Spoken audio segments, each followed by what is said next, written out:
Nessa noite eu quero meditar com os irmãos sobre as bênçãos da palavra de Deus. As bênçãos da palavra de Deus.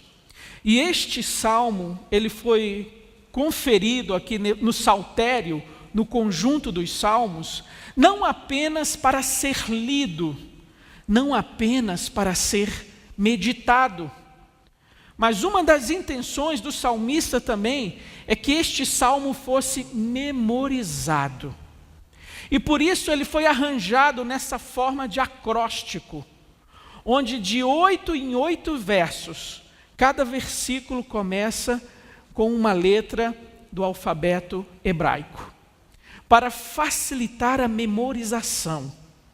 Assim, essa era a intenção do salmista, não apenas que essa palavra fosse lida, conhecida, mas sobretudo memorizada. Nós nos aproximamos agora do final do ano, e esse é um período no nosso país marcado por muitos eventos climáticos. São vendavais, são enchentes, situações que trazem adversidade, fogem ao nosso controle. E como o pastor Adriano pregou domingo passado, nós vivemos num mundo que não é seguro. Nós estamos constantemente em situações de perigo.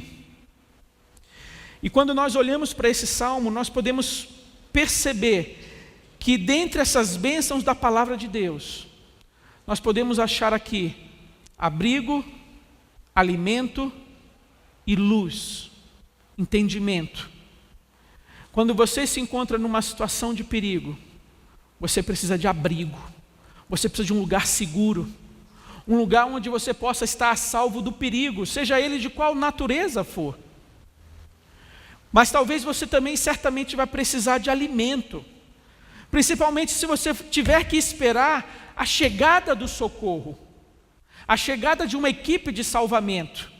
Talvez você fique ali sob escombros durante algum período de tempo, alguns dias, alguma semana, e vai ser muito útil você ter ali consigo algum alimento, água.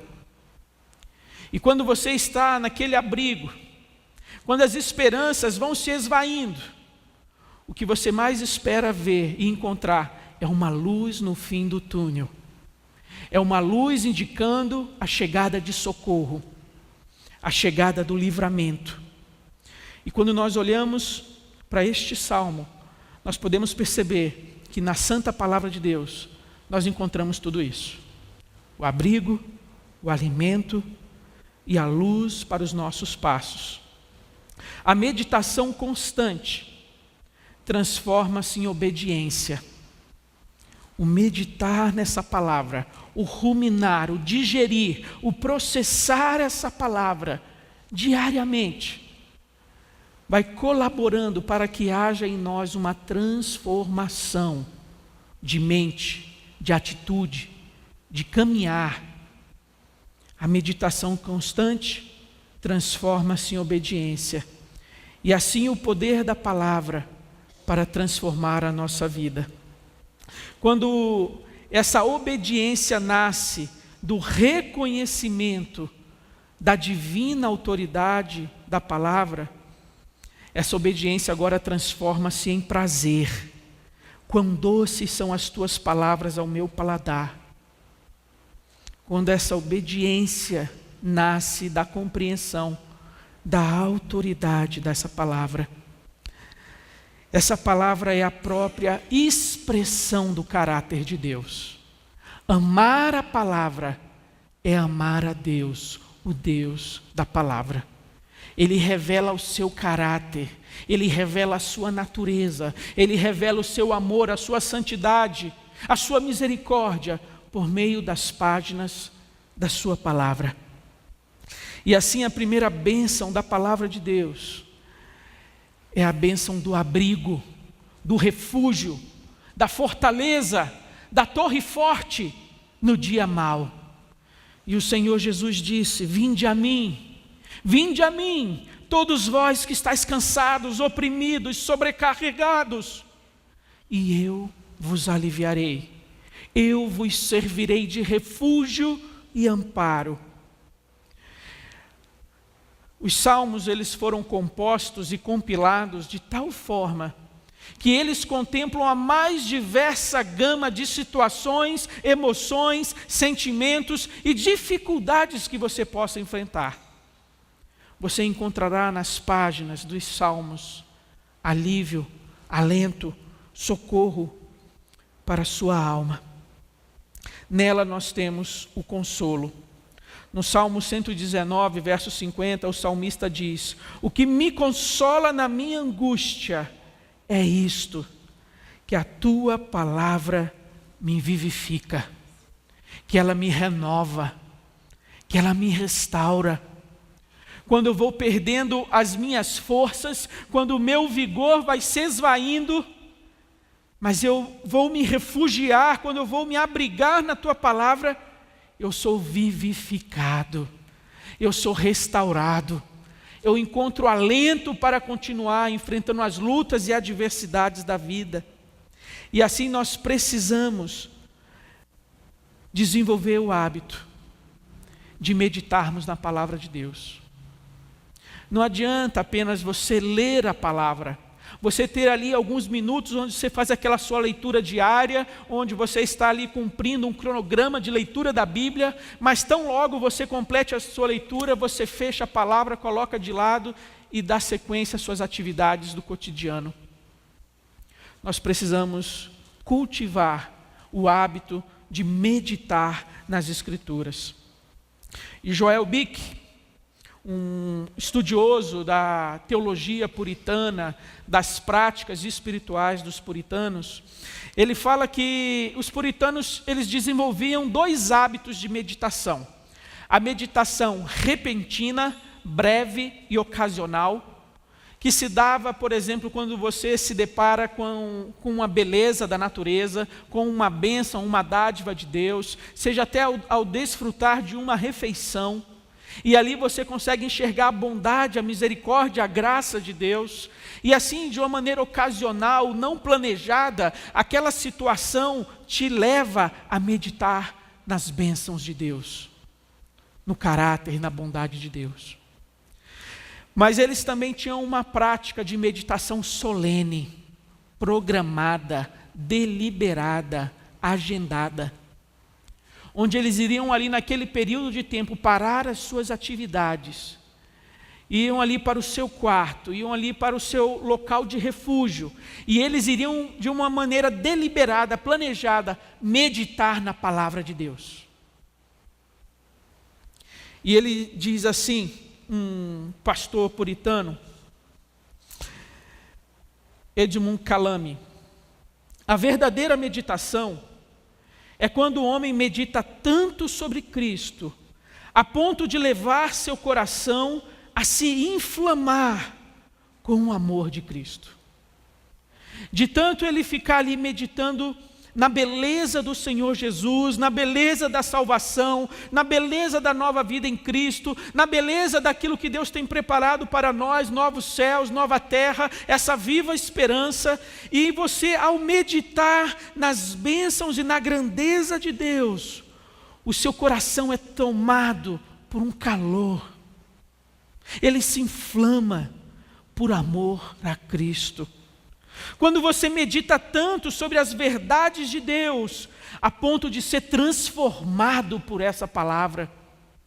Quando você medita sobre o pecado, o quão hediondo ele é, o quão tenebroso ele é, que leva você a odiá-lo. A prática da meditação na palavra de Deus. Não apenas ler, mas o você se deter nessa palavra, para ouvir a voz de Deus, para compreender o que Ele tem aqui para a sua vida, para os seus passos, para as suas decisões, o caminho onde você tem andado, as escolhas que você tem feito, se você tem andado nesta palavra, segundo a vontade de Deus, ou segundo a vontade e a sabedoria do seu coração. Oséias 4, verso 6 vai dizer que o povo de Deus perece porque falta conhecimento. falta conhecimento da palavra de Deus. E assim muitas vezes nós nos encontramos desamparados e desabrigados, porque nós não conhecemos os tesouros dessa palavra. Ou porque talvez nós não confiamos plenamente nas promessas dessa palavra. Seja qual for a situação, a luta, a tentação que você esteja enfrentando, a garantia que nós temos é que nessa palavra há refúgio. Nessa palavra há socorro. Nessa palavra há fortalecimento para o fraco, para aquele que se vê cambaleante, sem forças. Nessa palavra você encontrará abrigo seguro e refúgio para a sua alma no dia mau. E você, antes de procurar o socorro dos homens, antes de você procurar a orientação de outros sábios, de outros gurus, não deixe essa palavra em segundo plano, de lado, mas que ela seja a sua primeira leitura, que aqui você venha buscar o seu primeiro socorro, o seu primeiro refúgio. Seja qual for o momento, a situação, o evento que você esteja enfrentando na sua vida pessoal, particular, ou como na sua vida familiar.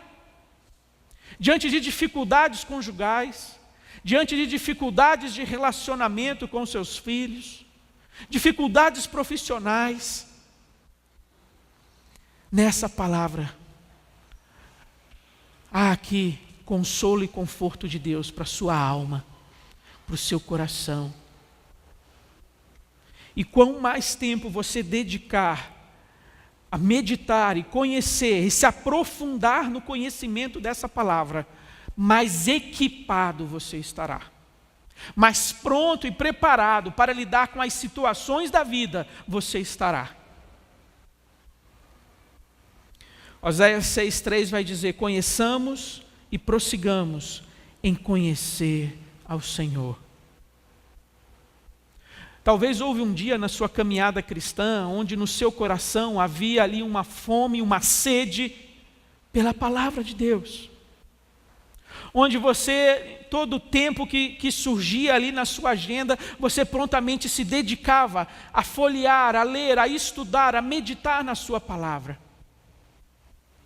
Mas um fenômeno que acontece com o passar do tempo na vida cristã é que aparentemente nós vamos nos acostumando com o sagrado. Nós vamos nos acostumando com as bênçãos de Deus. E elas vão perdendo assim aos nossos olhos o brilho, o deslumbre.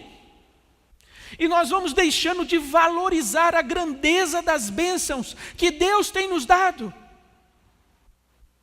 E nós vamos assim nos distanciando dessa palavra. A nossa fome, a nossa sede vai sendo atenuada, enfraquecida, e eu já consigo passar uma semana, 10 dias, 15 dias, sem meditar, sem me aprofundar, sem parar para ouvir essa palavra, aquilo que o Espírito tem para me ensinar. E parece que a vida segue normalmente, onde nada está faltando. E aí quando vem a tentação, e aí quando vem a aflição, quando vem as provas, os testes, as tormentas, as catástrofes dessa vida, parece que a gente perde o referencial, parece que a gente perde o norte e a gente esquece de que nós já temos um refúgio e um abrigo preparado por Deus para todos os momentos da vida, para todos os dilemas e conflitos que você possa enfrentar. O salmista ele vai dizer no verso 161 que príncipes me perseguem sem causa, porém o meu coração teme é a tua palavra. Mesmo perseguido pelos poderosos, ele teme ao Senhor e não aos homens. A rebelião contra Deus é real. A rebelião contra o povo de Deus é real. Mas o Salmo número 2 nos ensina que eles não irão prosperar.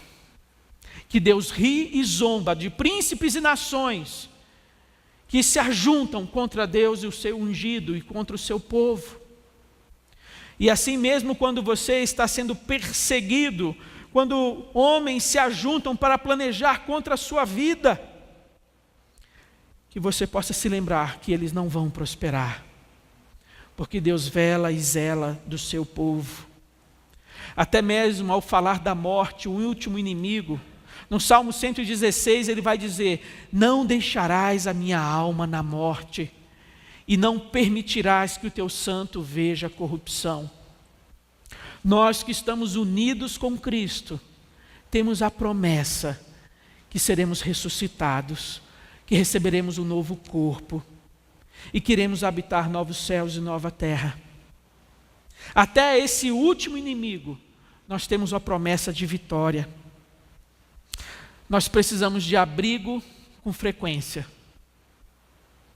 E a Bíblia nos protege até de nós mesmos, dos nossos sentimentos dúbios, da nossa vontade, do nosso ânimo dobre, onde às vezes queremos seguir ao Senhor e fazer a sua vontade, mas muitas vezes acabamos escolhendo e decidindo por aquilo que é mal, por aquilo que desagrada ao Senhor.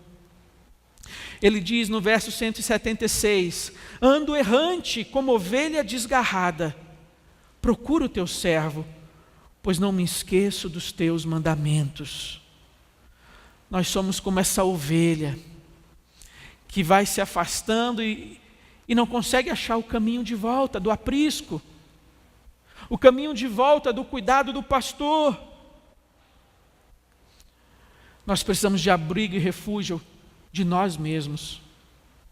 O perigo nem sempre é apenas externo. O perigo muitas vezes, o mal, está em nós. O nosso pecado, a nossa natureza, os nossos afetos, os nossos desejos. Nós precisamos de refúgio, abrigo e socorro, até de nós mesmos. Mas a palavra de Deus, além de fornecer a bênção do abrigo e do refúgio, a palavra de Deus também traz alimento para a nossa alma. E Jesus diz em João 6, eu sou o pão da vida. Vossos pais comeram um maná no deserto e morreram. Este é o pão que desce do céu, para que o que dele comer não morra. Eu sou o pão vivo que desceu do céu, e se alguém comer deste pão, viverá para sempre. E o pão que eu darei pela vida do mundo é a minha carne, é o meu próprio corpo, é a minha própria vida, como oferta, como sacrifício. E a minha vida não é tomada, não é tirada, eu de própria vontade a dou, a ofereço.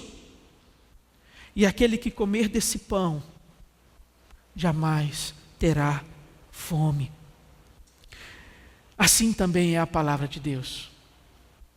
Ela também é esse alimento preparado por Deus para saciar as nossas mais profundas necessidades. E qual é a tua necessidade no dia de hoje? No que você se percebe carente, necessitado? De sabedoria? De esperança? De fé, de confiança para continuar persistindo e perseverando, mesmo diante das dificuldades à sua volta? Qual é a sua carência e a sua necessidade no dia de hoje? De perdão? Para continuar lutando contra a tentação, contra o pecado? Seja qual for a tua necessidade, a tua carência, a vitamina que a tua alma precisa, é na palavra onde você vai encontrar o suprimento de fé, de esperança, de coragem, de ousadia, de ânimo. É na palavra do Senhor. É gastando tempo em meditação. É se deleitando nessa palavra. Quando essa obediência nasce da compreensão de que essa palavra procede de Deus, que essa palavra, a fonte é divina, essa obediência vai se transformando pouco a pouco em prazer, e não em peso, não em fardo, não em tristeza. Eu queria tanto fazer aquilo, não posso. Eu queria tanto ir em tal festa e não posso. Ah, eu queria tanto isto ou aquilo outro. Mas o nosso tempo de meditação e de aprofundamento na palavra de Deus e no Deus dessa palavra vai transformando nossos afetos, nossos desejos, nossas paixões, aquilo que eu desejo, aquilo em que minha alma tem prazer, alegria e deleite. O velho homem vai sendo transformado num novo homem. Um novo homem vai sendo gerado dia após dia pela instrumentalidade dessa palavra, que funciona como um espelho, que revela o meu pecado, que revela as áreas da minha vida que estão totalmente contrárias à vontade de Deus. Deus não espera apenas que você venha ocasionalmente ou regularmente a uma igreja. Isso não é suficiente, e não é isso que vai garantir a sua salvação.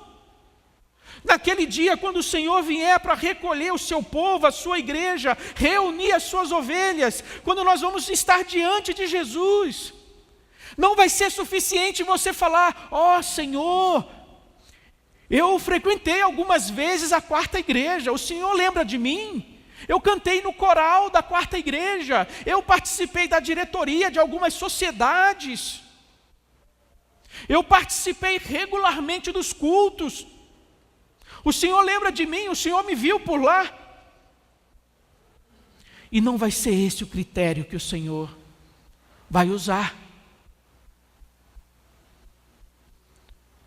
porque no sermão escatológico, em Marcos 13, ele disse que para alguns ele vai dizer: afastai-vos de mim, apartai-vos de mim, porque eu nunca vos conheci. Conhecer, intimidade, relacionamento. Cristianismo não é um conjunto, uma cartilha de moralidade, que você precisa se enquadrar, se adequar. Eu não posso fazer isso, eu não posso tocar naquilo, eu não posso consumir aquilo outro, eu tenho que me afastar daquilo. Cristianismo não é essa mera cartilha de moralidade. E isso é muito útil para aqueles que querem justificar a si mesmos, que querem olhar para si e verem como pessoas piedosas, tementes a Deus, que se afastaram do mal. Cristianismo, sobretudo, é a restauração de um relacionamento, de uma intimidade que foi rompida por causa do pecado, que nos separou do Criador e nos colocou debaixo da sua ira e da sua condenação. E para isso esse pão do céu desceu. Para isso esse pão do céu, que é Cristo, nos é oferecido. Para que nele o muro de inimizade seja retirado. Para que em Cristo nós possamos agora novamente ter acesso e comunhão e intimidade à presença de Deus, por meio do seu Espírito, por meio da sua palavra, por meio da oração, por meio da meditação. Você quer conhecer o coração de Deus? Você quer conhecer a mente de Deus, seus planos, seus desígnios? Gaste tempo com a sua palavra. Dedique tempo para meditar, para refletir na beleza e na santidade de Cristo, do caráter de Deus e do plano dele para a nossa vida. Pois do contrário, você não vai crescer em intimidade, em comunhão, em conhecimento de Deus. Você será um religioso. Você será alguém que tem hábitos religiosos, que vai na igreja aqui ou acolá, deixa uma oferta aqui ou acolá, mas a sua vida não tem sido transformada por essa palavra. Você quer saber se você ama a Deus? Não é apenas se você sente um calor no momento do louvor, do cântico, onde as pessoas estão batendo palma, levantando as mãos, onde ali o dirigente faz uma oração no meio do cântico, e há uma pausa, e a música repete, E se durante esse momento você sente um calor, você sente um arrepio na sua espinha, eu amo a Deus. Não, não é isso. Não é isso que vai dizer se você ama a Deus. Não é algo subjetivo, intimista. O critério foi estabelecido pelo próprio Senhor Jesus. Aquele que tem os meus mandamentos e os guarda, e permanece neles, este é o que me ama. Amor a Deus, amor a Cristo tem a ver com uma vida de obediência. Discipulado é uma longa caminhada de obediência na mesma direção. Na direção de Deus, na direção do Salvador. Naquele caminho estreito, apertado, com dificuldade, onde haverão saídas à direita, saídas à esquerda, onde haverão aqui lugares bonitos assim, que chamam a atenção, mas você não se permite desviar, e você prossegue e avança em direção ao alvo, e você continua obedecendo a palavra de Deus. Isso é amar a Deus. E você não faz isso para, quem sabe, lá na frente, ser achado digno da salvação. Você não obedece a Deus na esperança de, quem sabe, um dia ser salvo. Você faz isso como oferta de gratidão, de louvor, porque você já recebeu essa salvação que nunca você poderia obter pelos seus esforços, pelo seu sacrifício. Você recebeu isso como dádiva de Deus, como graça e presente dele na sua vida.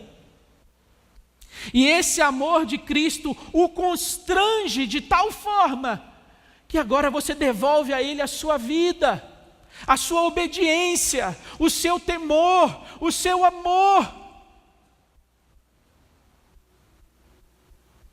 De sorte que amar a Deus não é sentir apenas ter uma experiência diferente que eu não consigo explicar, mas é se alegrar em obedecer a Deus, em fazer a vontade dEle. É chorar e lamentar o pecado na sua vida. É você não se conformar e não se acostumar com uma relativização da palavra.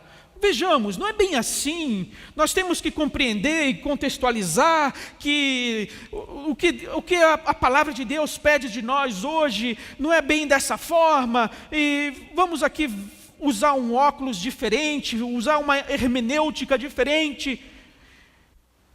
E muitas vezes as pessoas são tentadas a relativizar essa palavra, a negociar.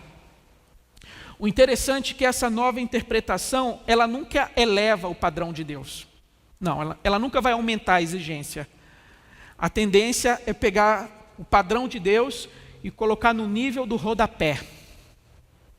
Rasteiro. Sabe qual é o problema disso? Que para nós satisfazermos esse novo padrão, nós nem precisamos do Espírito Santo. Está tão fácil. O padrão de Deus agora é esse para nós, para a sua igreja hoje, é esse? Não preciso nem orar, eu consigo cumprir isso facilmente.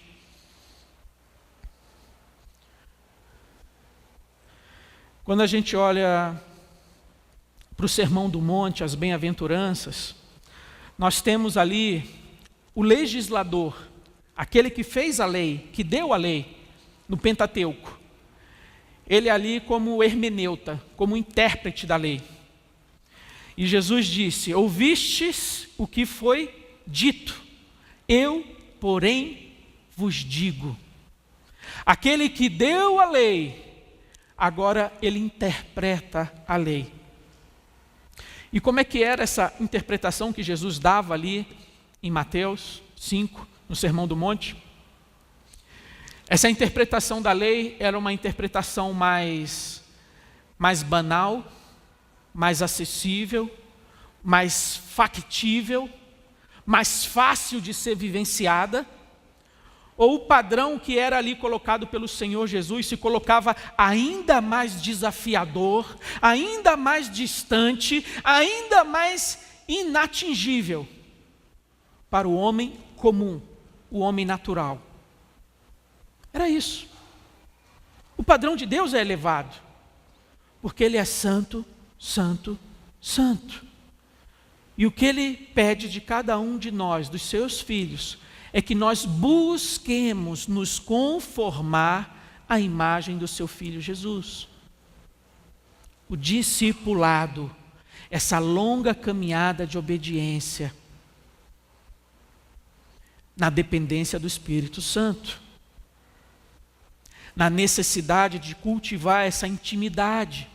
Se eu não me alimentar dessa palavra, se eu não tiver tempo de reflexão, de meditar, de me aprofundar nessa palavra, eu não vou ter prazer, alegria e nem força para fazer a vontade de Deus. O salmista ele vai dizer que a sua maturidade vai além da idade. Ele diz que é mais entendido que os anciãos e do que os idosos, porque eu guardo os teus preceitos. De todo o caminho mau desvio os meus pés para observar a tua palavra. Essa palavra nos alimenta. Mas ela não é como um buffet de um excelente restaurante, do restaurante de um hotel, onde aquele buffet é tão gigantesco que você é obrigado a escolher um item ou outro que mais lhe agrada, que mais lhe apetece. A palavra de Deus não é um buffet onde você vai escolher o que é mais conveniente. Ah, esse versículo aqui é de Deus. Ah, esse versículo é a palavra de Deus para mim hoje. Ah, isso aqui não, misericórdia, vira essa página. E eu vou selecionando, pensando, escolhendo a palavra que me agrada. Se a Bíblia diz que algo é errado, nós devemos ficar longe desse caminho. E se Deus diz que algo é certo e desejável, nós devemos permanecer nesse caminho. A palavra de Deus abriga, é refúgio no dia mau. A palavra de Deus alimenta, fortalece, sustenta, revigora. Mas a palavra de Deus também ilumina. E assim em João 8, Jesus disse: eu sou a luz do mundo, e quem me segue, de modo algum andará em trevas, mas terá a luz da vida. Meus irmãos, essa metáfora da palavra de Deus como luz e lâmpada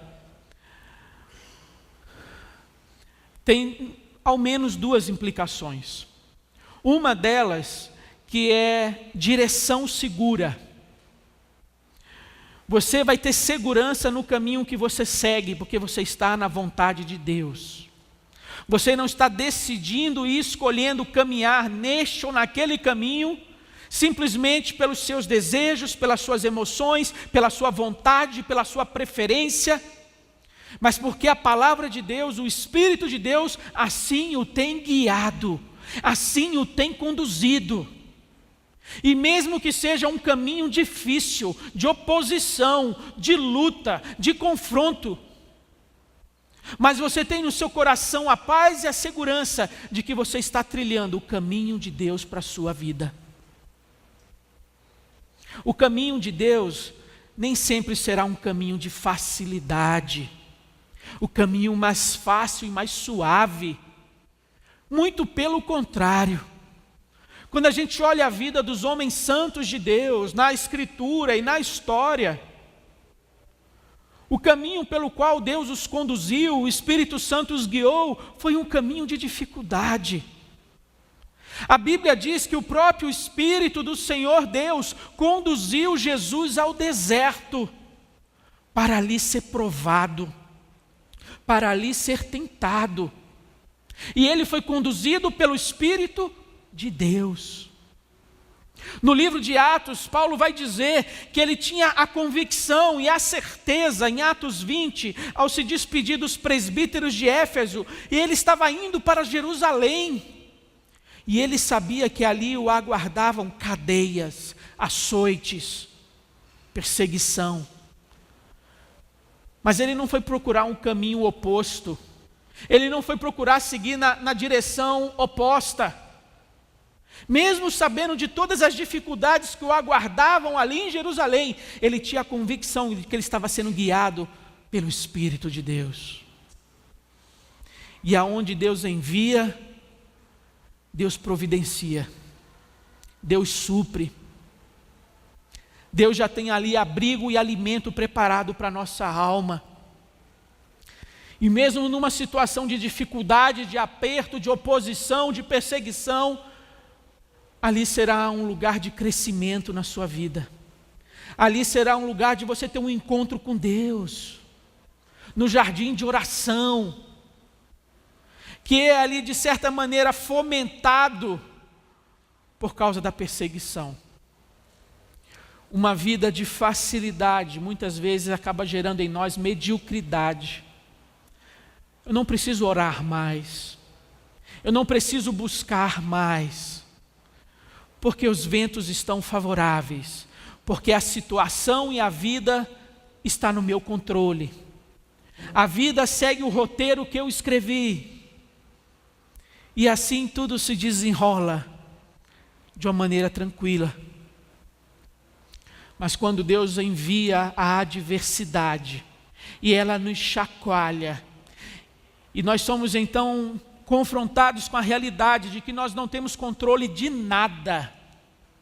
Não temos controle de nada. Nem da respiração você consegue controlar. Nem o batimento do seu coração no compasso certo você consegue controlar. Você depende da graça, da bondade e da misericórdia de Deus. Porque se Ele desviar de você o seu olhar, se Ele desviar de você a sua graça, o que sobra? O que lhe resta? De que lhe adiantará o seu saldo bancário, o seu plano de saúde, se Deus afastar de você a sua graça, a sua bênção, a sua misericórdia? De que interessa os seus diplomas, do seu nome profissional que você construiu, dos bens que você amealhou? Se Deus desviar de nós a sua graça, o seu olhar, assim as adversidades que Deus nos envia nos lembram de que nós somos pequenos, fracos e passageiros nessa terra. Lâmpada para os meus pés é a tua palavra e luz para os meus caminhos, para as minhas decisões, para as minhas escolhas. Através da luz, Deus expulsa as trevas do nosso coração. Quando nós nos deleitamos nessa palavra, nos aprofundamos e meditamos nela, algo que inevitavelmente vai acontecer é que Deus vai revelar, vai trazer diante dos seus olhos os lugares obscuros do seu coração, os lugares obscuros do seu caráter. E aquela aparente piedade, santidade, ela vai se desvanecer por entre os dedos. E Deus vai te mostrar a realidade. Ele vai te falar: olha, meu filho, isso aqui ainda precisa ser transformado na sua vida. Olha, meu filho, essa sua postura, essa sua atitude, essa sua ira, essa sua falta de perdão ainda precisa ser transformado pelo meu Espírito. Não resista. Não coloque obstáculos, mas se submeta à voz da palavra do Senhor. Não endureça o seu coração. Assim a luz da palavra de Deus vai trazendo à tona os cantos obscuros da nossa alma, que precisam de transformação, que precisam de cura, que precisam de purificação, áreas do nosso coração que precisam ainda ser limpos pela palavra de Deus. De que maneira pode o jovem guardar puro o seu caminho? observando segundo a tua palavra. Guardo no coração as tuas palavras, para não pecar contra ti. O melhor lugar para a palavra de Deus, o melhor depósito, o melhor lugar para guardar essa palavra, o coração. Mas também o melhor propósito, o melhor alvo, não pecar contra o meu Deus. Assim a palavra de Deus, ela nos abençoa, porque ela nos serve de abrigo e refúgio no dia mau. Ela traz alimento, crescimento, vigor, fortalecimento a crentes que precisam crescer, parar de tomar o leite e passar então a se alimentar com alimento sólido. Mas a palavra de Deus também traz iluminação para expulsar as trevas do nosso coração. O Salmo 19, ele também traz ali uma mensagem de exaltação à palavra de Deus. E ele vai dizer, nos versos 7 a 9, que a lei do Senhor é perfeita e restaura a alma. O testemunho do Senhor é fiel e dá sabedoria aos simples. Os preceitos do Senhor são retos e alegram o coração. O mandamento do Senhor é puro e ilumina os olhos. O temor do Senhor é límpido e permanece para sempre. Os juízos do Senhor são verdadeiros e todos igualmente justos. Nós temos aqui em cada versículo um título para a palavra de Deus, uma característica perfeita, fiel, reta, pura, límpida, verdadeira, uma característica, e nós temos um efeito, uma consequência da ação da palavra de Deus na nossa vida, restaurando, dando sabedoria, alegrando, iluminando os olhos. Essa palavra que permanece, é sempre relevante, essa palavra que nos faz justos diante de Deus.